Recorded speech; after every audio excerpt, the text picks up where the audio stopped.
കഴിഞ്ഞ 25 വർഷമായിട്ട് എന്റെ നാട്ടുകാർ എനിക്ക് തീരെഴുതി തന്നിട്ടുള്ള മണ്ഡലമാണ് ചിറ്റാരിക്കര. അതൊരു പോരായ്മ തന്നെയാണ്. അതെ അതെ എന്ന് എതിർ പാർട്ടിക്കാർ പറയുമെന്ന് ഞാൻ ഉദ്ദേശിച്ചത്. ചിറ്റാരിക്കരയിൽ നിന്നും കേരളക്കര മൊത്തം KSRTC ബസ് സർവീസ് ഇല്ലേ? ഗതാഗത മന്ത്രിയായിരുന്നപ്പോ ഞാൻ ചെയ്തതാ ഈ നാടിന് വേണ്ടി ഇതൊക്കെ. ഇനി ഈ നാട്ടിലെ പട്ടിണിപ്പാവങ്ങൾക്ക് വേണ്ടി ഒരു എയർപോർട്ട്, അതാണ് എന്റെ സ്വപ്നം. പട്ടിണി പാവങ്ങൾക്ക് എയർപോർട്ട് അത്യാവശ്യമല്ലേ? ലണ്ടനിൽ പോവാൻ, അതെന്തിന്? വെളുക്കിരിക്കാൻ. ഈ നാടിനെ സ്വർഗതുല്യമാക്കാൻ നിങ്ങൾ എന്നെ വിജയിപ്പിച്ച് മന്ത്രിയാക്കി ചിറ്റാരിക്കരയുടെ പാരമ്പര്യം നിലനിർത്തണമെന്ന് ആഹ്വാനം ചെയ്തുകൊണ്ട് നിർത്തുന്നു. ജയ് ഹിന്ദ്. അടുത്തതായി 2 പ്രമുഖ മുന്നണി സ്ഥാനാർത്ഥികൾക്കെതിരെ സ്വതന്ത്രനായി മത്സരിക്കുന്ന ബി കൃഷ്ണകുമാറിന് എന്താണ് പറയാനുള്ളത് നമുക്ക് നോക്കാം. സ്വന്തം അച്ഛനെതിരെ മത്സരിക്കുന്നതാണോ ഇല്ലടൂ? പ്രിയമുള്ളവരെ, ബഹുമാന്യരായ എൻ്റെ 2 എതിർ സ്ഥാനാർത്ഥികളുടെ മോഹനസുന്ദര വാഗ്ദാനങ്ങളും വീരവാദങ്ങളും നിങ്ങൾ കേട്ടുകഴിഞ്ഞു. നടക്കാത്ത വാഗ്ദാനങ്ങൾ നൽകി നിങ്ങളെ വഞ്ചിക്കാൻ ഞാൻ തയ്യാറല്ല. പക്ഷേ ഒരു കാര്യം നിങ്ങളെ അറിയിക്കാൻ ഞാൻ ഈ അവസരം ഉപയോഗിക്കുകയാണ്. ശക്തമായ 2 മുന്നണികൾക്കെതിരെ മത്സരിക്കുന്ന ഒരു സ്വതന്ത്ര സ്ഥാനാർത്ഥിയാണ് ഞാൻ. വിജയസാധ്യത വളരെ കുറവായി എനിക്ക് ഇവിടുത്തെ പല പ്രമുഖ വ്യവസായികളും പ്രമാണിമാരും കുറച്ച് പാരിതോഷികങ്ങൾ തന്നിട്ടുണ്ട്.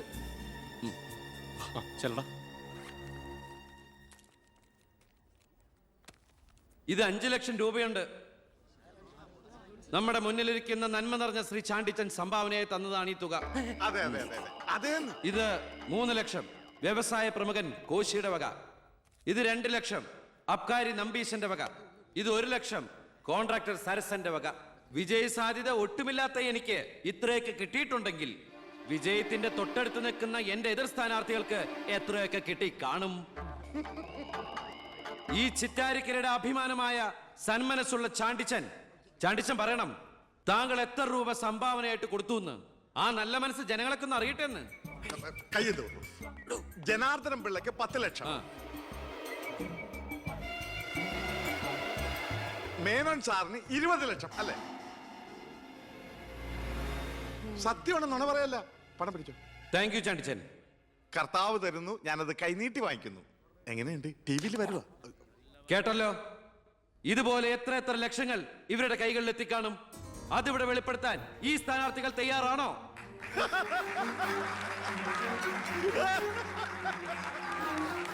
ബഹുമാന്യരെ, ഈ പണം കൊണ്ട് എന്റെ പോസ്റ്ററുകൾ അച്ചടിച്ച് ഈ മണ്ഡലം മുഴുവൻ ഒട്ടിക്കാം, ബാനറുകൾ കെട്ടാം, വോട്ടുകൾ വിലയ്ക്ക് വാങ്ങാം. പക്ഷേ ഞാനത് ചെയ്യില്ല. 25 കൊല്ലമായിട്ട് നിങ്ങൾ ജയിപ്പിച്ചു വിടുന്ന ശ്രീ ബാലഗംഗാധര മേനോന്റെ മണ്ഡലത്തിലെ ജനറൽ ഹോസ്പിറ്റലിൽ ഒരു ആംബുലൻസ് ഉണ്ടോ? അത്യാവശ്യ സൗകര്യങ്ങളുണ്ടോ? പ്രിയമുള്ളവരെ, ചാണ്ടിച്ചൻ നന്ദി 5 ലക്ഷം രൂപ ഇവിടുത്തെ ജനറൽ ഹോസ്പിറ്റലിന് ആംബുലൻസിനും മറ്റുള്ള സൗകര്യങ്ങൾക്കും വേണ്ടി ചാണ്ടിച്ചന്റെ പേരിൽ ഞാനിത് ഇന്ത്യ വിഷൻ ഏൽപ്പിച്ചുകൊള്ളുന്നു. ഞാൻ സമ്മതിക്കൂല. സുഹൃത്തുക്കളെ, ബാക്കിയുള്ള ഈ തുക പാവപ്പെട്ട കുട്ടികളുടെ പഠിപ്പിനും ഭക്ഷണത്തിനും അതുപോലെ ആരോരുമില്ലാത്ത വൃദ്ധജനങ്ങളുടെ സൗജന്യ ചികിത്സയ്ക്കുമായി ഈ തുക തന്ന ആളുകളുടെ പേരിൽ തന്നെ ഞാനിത് ഇന്ത്യ വിഷൻ കൈമാറുന്നു. ജയ് ഹിന്ദ്.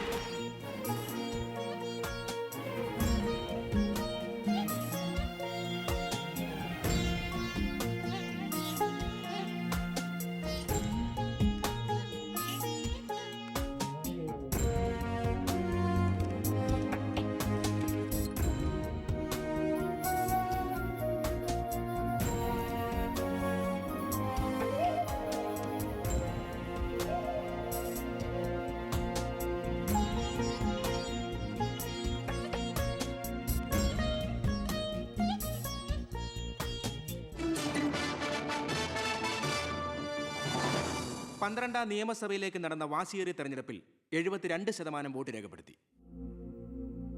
വിവിധ കൗണ്ടിംഗ് സെന്ററുകളിലായി രാവിലെ 8 മണിക്ക് തന്നെ വോട്ടെണ്ണൽ ആരംഭിച്ചു. ആകെയുള്ള 140 സീറ്റുകളിൽ ഫലമറിഞ്ഞ 120 മണ്ഡലങ്ങളിൽ KDF 61, ജനപക്ഷ മുന്നണി 59 സീറ്റ് നേടിയിട്ടുണ്ട്.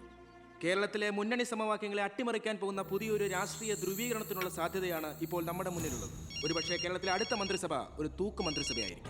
ഹലോ, എണ്ണിത്തീരാറായോ? ജനപക്ഷ മുന്നണി സ്ഥാനാർത്ഥി 4612 വോട്ടിന് അച്ഛൻ ലീഡ് ചെയ്യുന്നുണ്ട്.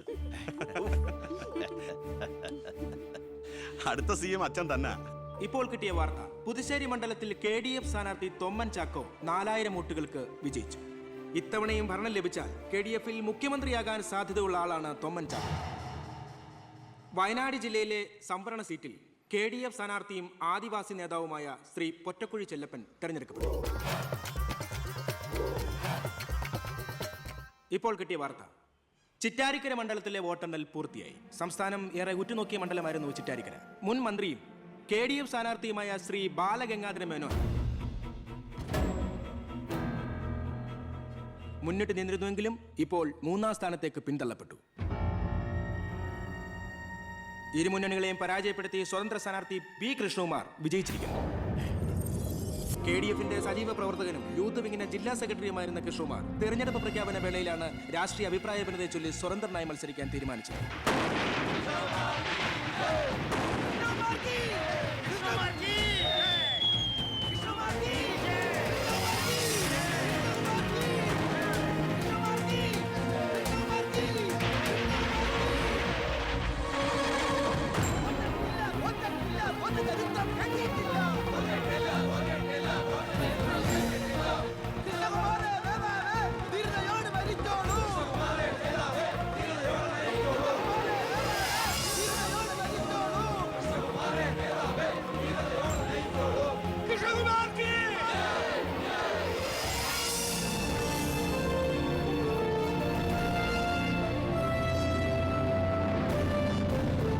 നമസ്കാരം. പ്രധാന വാർത്തകൾ.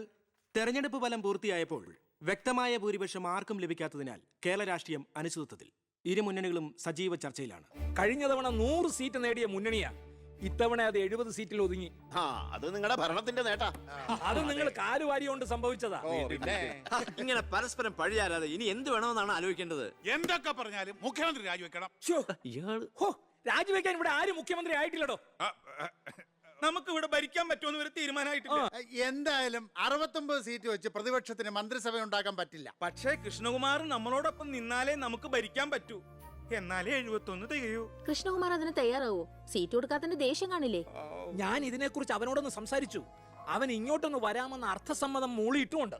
മേനോൻ മത്സരിക്കണ്ട, മോൻ മത്സരിച്ചാ മതിയെന്ന് ഈ മേനോനോട് ഞാൻ 100 വട്ടം പറഞ്ഞതാ. താ കേട്ടില്ല. അതെന്റെ രാഷ്ട്രീയ തന്ത്രം. എന്റെ മകനെ നിർത്തിയിരുന്നെങ്കിൽ പ്രതിപക്ഷം പറയും മക്കൾ രാഷ്ട്രീയമെന്ന്. അച്ഛന്റെ പിൻബലമില്ലാതെ മക്കൾ സ്വയം വളരണം. അവനത് തെളിയിച്ചു. അതിനുവേണ്ടിയാ ഞാൻ എതിർത്തത്. വരണം വരണം വരണം.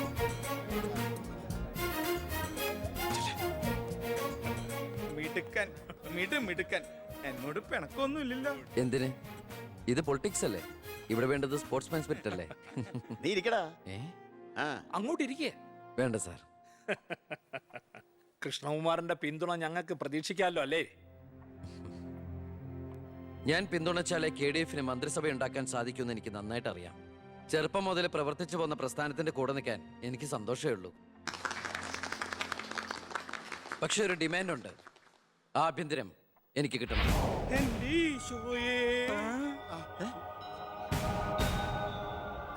ഞാൻ ആ കാര്യം പറയാനിരിക്കായിരുന്നു. Home minister ആകാനോ? അത് നടപ്പില്ല. മന്ത്രി ആകണമെങ്കിലേ വകുപ്പിനെ കുറിച്ച് അറിയണം, പ്രവൃത്തി വരികയോ വേണം. ആരതൊക്കെ പഠിച്ചിട്ട് ഇവിടെ മന്ത്രിയാണത്? ദിവാരേട്ടൻ ഗതാഗത മന്ത്രിയായിട്ട് ഇരുന്നിട്ടില്ലേ? പണ്ടങ്ങോ ബസ്സിൽ കയറിയതാണോ പ്രവൃത്തി പരിചയം? വണ്ടി ഓടിക്കാൻ അറിയോ ദിവാരേട്ടന്? വേണ്ട. ആക്സിലേറ്റർ ക്ലച്ചും ബ്രേക്കും തിരിച്ചറിയോ? ഇല്ല. ദായിരിക്കുന്ന കിഴിപ്പുള്ളി സാറ് പണ്ട് വിദ്യുച്ഛക്തി വകുപ്പ് കൈകാര്യം ചെയ്തിരുന്ന ആളല്ലേ? ഒന്ന് ചോദിച്ചോട്ടെ, ഈ വിദ്യുച്ഛക്തി എങ്ങനെ ഉണ്ടാക്കുന്നേ? അത് വെള്ളത്തിന്ന് ആണോ? പിന്നെന്താ വെള്ളത്തിൽ തൊട്ട ഷോക്ക് അടിക്കാത്ത? പറയാൻ അതൊക്കെ എന്തിനാ നമ്മൾ അറിയുന്നേ? സ്വിച്ച് ഇട്ടാ കറണ്ട് വരുന്നുണ്ടോ? അത് മാത്രം അറിഞ്ഞാ മതി. അതറിയില്ല. യവൻ പറയുന്നതിലും കാര്യമുണ്ടെന്നേ. പിന്നെന്താ ഷോക്ക് അടിക്കാത്ത? നമ്മളെന്തിനാ വല്ലവന്റെ കാര്യം ആലോചിച്ച് തല ഉണ്ടാക്കുന്നേ? ഏതൊരു ജോലിക്കുണ്ട് യോഗ്യത ടെസ്റ്റ്. സത്യത്തിൽ മന്ത്രിയാകാനും വേണം ഒരു പരീക്ഷ. ഈ IAS IPS ഒക്കെ പോലെ IIPS, Indian institute of political science, അത് പഠിക്കണം. അല്ലെങ്കിൽ വേണ്ട. മിനിമം യോഗ്യത 10ാം ക്ലാസ് പാസ്സാവണമെന്ന് പറഞ്ഞാ ഇവിടെ ഇരിക്കുന്ന പലരും ഓടിപ്പോണ്ടി വരും. ഈ തെരഞ്ഞെടുപ്പ് എന്ന് പറയണത് തന്നെ ഒരു പരീക്ഷയാ. ആ പരീക്ഷ പാസ്സായവർക്ക് മാത്രമേ മന്ത്രിയാവാൻ പറ്റൂ. അതൊരു പരീക്ഷയല്ല സാറേ, പരീക്ഷണമാണ്. ഇവനെങ്കിലും ശരിയാവോ എന്നുള്ള ജനങ്ങളുടെ പരീക്ഷണം.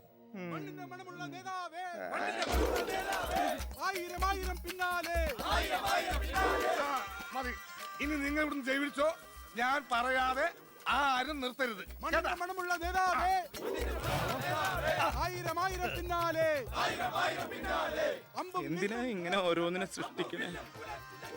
അപ്പൊ സാറേ, എന്റെ കക്ഷി മത്സരിച്ച 3 സീറ്റിലും ഞങ്ങൾ വിജയം കണ്ടെത്തി കഴിഞ്ഞു. ഇവരുന്ന മന്ത്രിസഭയിൽ ആഭ്യന്തരം തന്നെ പിടിക്കാനാണ് എന്റെ തീരുമാനം. എങ്കിലും ഞാൻ ഇറങ്ങാണ്. അയ്യോ പോകല്ലേ പോകല്ലേ, നമുക്ക് ചർച്ച ചെയ്യാം. എന്റെ തീരുമാനത്തിൽ മാറ്റൂല.